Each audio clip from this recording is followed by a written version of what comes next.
Tain talks, Turkeyen Tain talks, whichever way we want to have it, but the University of Guyana conversations with the community. These conversations, particularly at this juncture, particularly this discourse, is important to us. We are going to start first by having the Honorable Minister come to the podium and start the discussion. Ladies and gentlemen, Minister Trotman. I'd like to start, Madam Chairperson, by saying thank you for the invitation. I'd like to recognize as well the vision and the innovation and the drive of our new Vice Chancellor, as I said to him before in private, and I am proud to say in public, that I believe that his arrival has led to a renaissance. And so we're having these Tain and Turkeyen talks in Berbice, and I am proud to be home. I was born here in New Amsterdam, and so I could not put Turkeyen before Tain, having come home. And so I will this afternoon refrain from reading from a prepared text. I know 12 minutes seems like a long time, but when you're a lawyer and a politician, it's like nothing. And so I'll say a few words, and I know that everyone is interested in oil and gas, and it is a pleasure to share the panel this afternoon. Senor Sandoval, Dr. Narain, Ms. Matai, and our good friend, Mr. Alexander. I am here as Minister of Natural Resources. I am a lawyer by profession, and I have done a few other things. Oil and gas was not one of the few other things. And so when His Excellency asked me to oversee this sector, he did not mention oil and gas, and neither did he mention natural resources. He said the national patrimony. And he and I had a 30-second exchange about that and what it meant.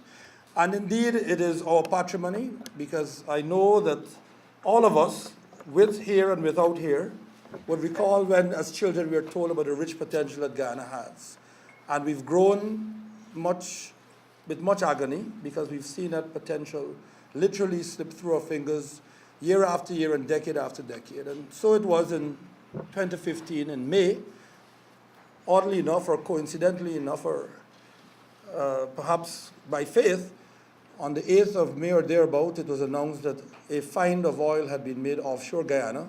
This is 123 miles offshore, and it is directly off the shore of Unity on the east coast of Demerara or thereabouts, as the crow flies, so to speak, where the water is as blue as it is in Barbados or elsewhere. Many of us will never get a chance to see that, and we will take a ride on the university's helicopter one day, won't we? I've heard a rumor, but now I can confirm that it is true that there is a helicopter. Provided all be flying. Provided, yeah, I like that. And if I can give you an overview of what has been happening. So ever since the announcement was made, the government and, of course, the operators and those who are in the industry have been working over time.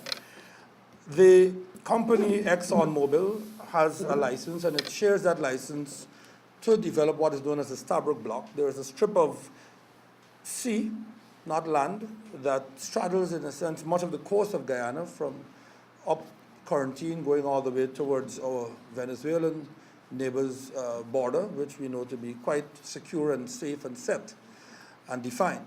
And that company is in partnership with one American company known as Hess. In fact, its CEO visited with His Excellency this morning, and with another company known as Nexen, which is a Chinese company. And so together, those three decided to explore for oil in the Stabroek Block. And so, as fate would have it, we did make a discovery. And the discovery was first termed significant. And experts say, and I'm sure Dr. Narain will wish to expand on this, but experts say that significant in this business means really, really serious. What we observed was a flurry of activity and excitement, which told us that this was quite something. And indeed, last year, we were able to confirm that significant means that we have a minimum of 800 million barrels of oil in that well, and a maximum of perhaps 1.4 billion barrels of oil. When one were to consider that oil is trading at an average of between $45 and $50 a barrel, you realize that you are dealing with billions of US dollars in one well. So the potential that we have heard of is actually real, and hopefully in our lifetimes we will be able to realize that potential and to be able to benefit from that potential. So since then, the company has gone on to do some more exploration, and unfortunately, its second well proved to be dry, meaning nothing was found. And it has been observed that had the company started off drilling that second well, or where that second well was located, it's a well known as skipjack, and come up dry, perhaps it would have been daunted and would have given up. So fortune ensured that on the first go, oil was found, and it was found in significant quantities. On the second try, nothing, but since then we've had two further discoveries. We have not been able to measure them, but they are expected to be much smaller in volume. But all in all, you should all congratulate ourselves, or we should congratulate ourselves. We have struck oil, and we are going to be quite wealthy. So with that said, what do? We have been preparing at the level of government and at the ministry. At Cabinet, we have a subcommittee of ministers. It comprises, of course, ministers of finance, the most important minister in any government. Sometimes prime ministers and presidents forget that, but ministers of finance are very important because we have to manage our economy and our wealth. The ministers of agriculture, public infrastructure, business, education, citizenship, social protection, and of course, Minister of Natural Resources. We all comprise a subcommittee of Cabinet, and we seek to work together to bring this resource towards production. Production is expected to be by May of 2020. The company, Exxon, is very, very enthusiastic about bringing this to production. I believe those who follow international financial markets will tell you that on or about January of 2016, oil had dipped to about $30 or $30-something a barrel. So there is some excitement that this perhaps could renew or strengthen the fortunes of the companies that are invested, Exxon, Hess, and Nexen, and so they are pushing for us to develop the resource as quickly as possible. So what is going to happen is that a vessel known as a FPSO, I don't have diagrams, but I ask you to Google, there is now Google. It's a floating production, storage, and offloading vessel. It's a converted oil tanker. It has been found already and is going to go into dry dock in November in Singapore. That vessel is a huge tanker which will be positioned 123 miles offshore Guyana, and it will support the infrastructure which will be at the floor of the sea. 17 wells are going to be drilled, and they will have oil coming up to that vessel, which will store it, and at intervals of perhaps 7 to 10 days, oil tankers will come alongside, and those oil tankers are going to take that oil to a place which is yet to be determined. Some say that place could very well be Crab Island, Berbice. You all know where that is. Some say it could be someplace else along the coast of Guyana. No decisions have been made. Some say that we should not refine here, but refine elsewhere where there are existing capacities. These are decisions that have to be made, but we can't wait until 2020 to make them, and so studies are ongoing in these and other areas.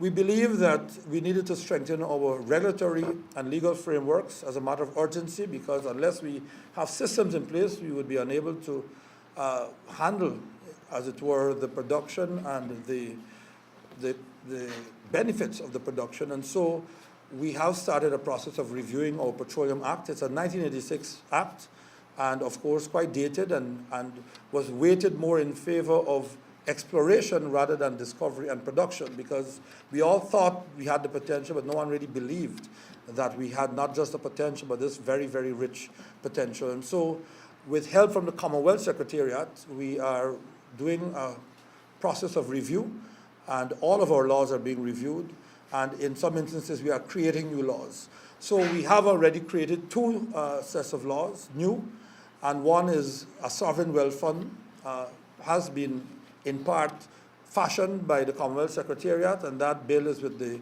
Minister of Finance, and hopefully it will be brought to the nation soon for you to review and to comment on.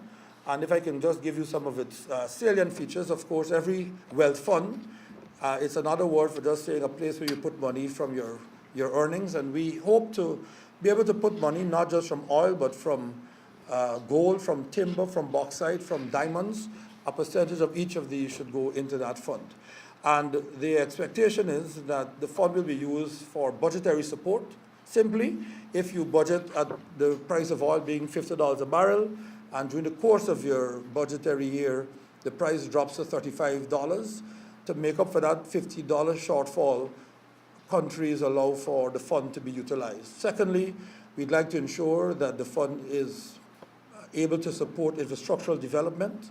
And of course, a country like ours, which has insufficient infrastructure, I'm told that Dr. Narayan had to take a boat to get over here this afternoon. We should be able to have high-span bridges that don't require bridges to close or open, depending on how you look at it, and just be able to have 24 hours traffic. We must be able to have roads, bridges, the best schools, the best hospitals, the very best. And so this is where we'd like to place much emphasis.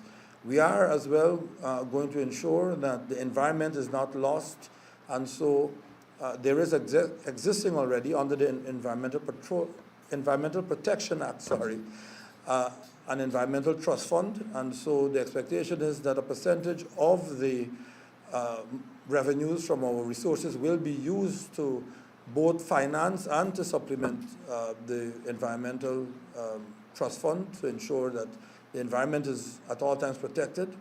And lastly, we'd like to ensure that the citizens and the regions benefit. So the law will provide that each region will have, by law, a percentage of the revenue. So it will not depend on who is in government or who's the president or who is even the Minister of Natural Resources or of Finance. Every region shall receive a portion, and every citizen shall receive a portion based, of course, on some preconditions. So, for example, we'd like to ensure that you are registered with the GRA. We want to ensure that your children are in school. We want to ensure that you are availing yourselves of the healthcare services. So just to receive a check may not be the way we will go, but we want to ensure that it is tied to something.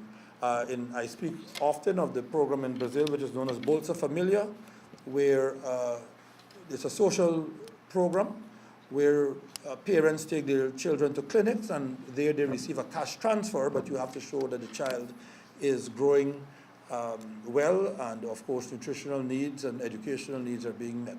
So those are some of the features of the fund, and I don't know how I'm going for time, but I'm trying to cover 2 minutes. So in the 2 minutes that we have, I'd like to just say that we have as well presented to Parliament only 2 days ago the bill for the creation of a new petroleum commission. We are going to lift petroleum out of the Guyana Geology and Mines Commission, where it is now, as a component of the GGMC, and create a standalone commission for petroleum. It is that important. And I am very happy to be here, happy to be able to engage in what I would call a gaffe, and to learn as much as I'm able to share knowledge and experience. It's my privilege to invite Mr. Ryan Alexander. I would first like to say that it's important at this time for me to thank you on behalf of the Borby Chamber Commerce and Development Association, to the organizers of this Tain Turkeyen talk. I am very happy to be invited to be a part of it, and I would like to say to you that the Borby Chamber Commerce is very excited about the find of oil in Guyana, and this industry promised to be an industry that will generate lots of fun. We at the Borby Chamber Commerce is very excited about the Crab Island prospect. We're also excited about the Deepwater Harbor, which we would have heard of, and we would like to welcome the CGX representative here and say to you that you're welcome. We're open for dialogue at the Borby Chamber of Commerce and Development Association, and we look forward to partnering with you to have that project to become a reality in whatever form that we can. We think that it's important that these two services come on board so that it can alleviate the problems that Berbice has been facing in recent time with labor. And we think that we have lots of skilled labor, and we know that should these two industries come on board, that we will be able to, if not provide all the labor in the different fields, we will be able to source most of the labor of these fields. As you would know, Berbice is known for its agriculture achievements.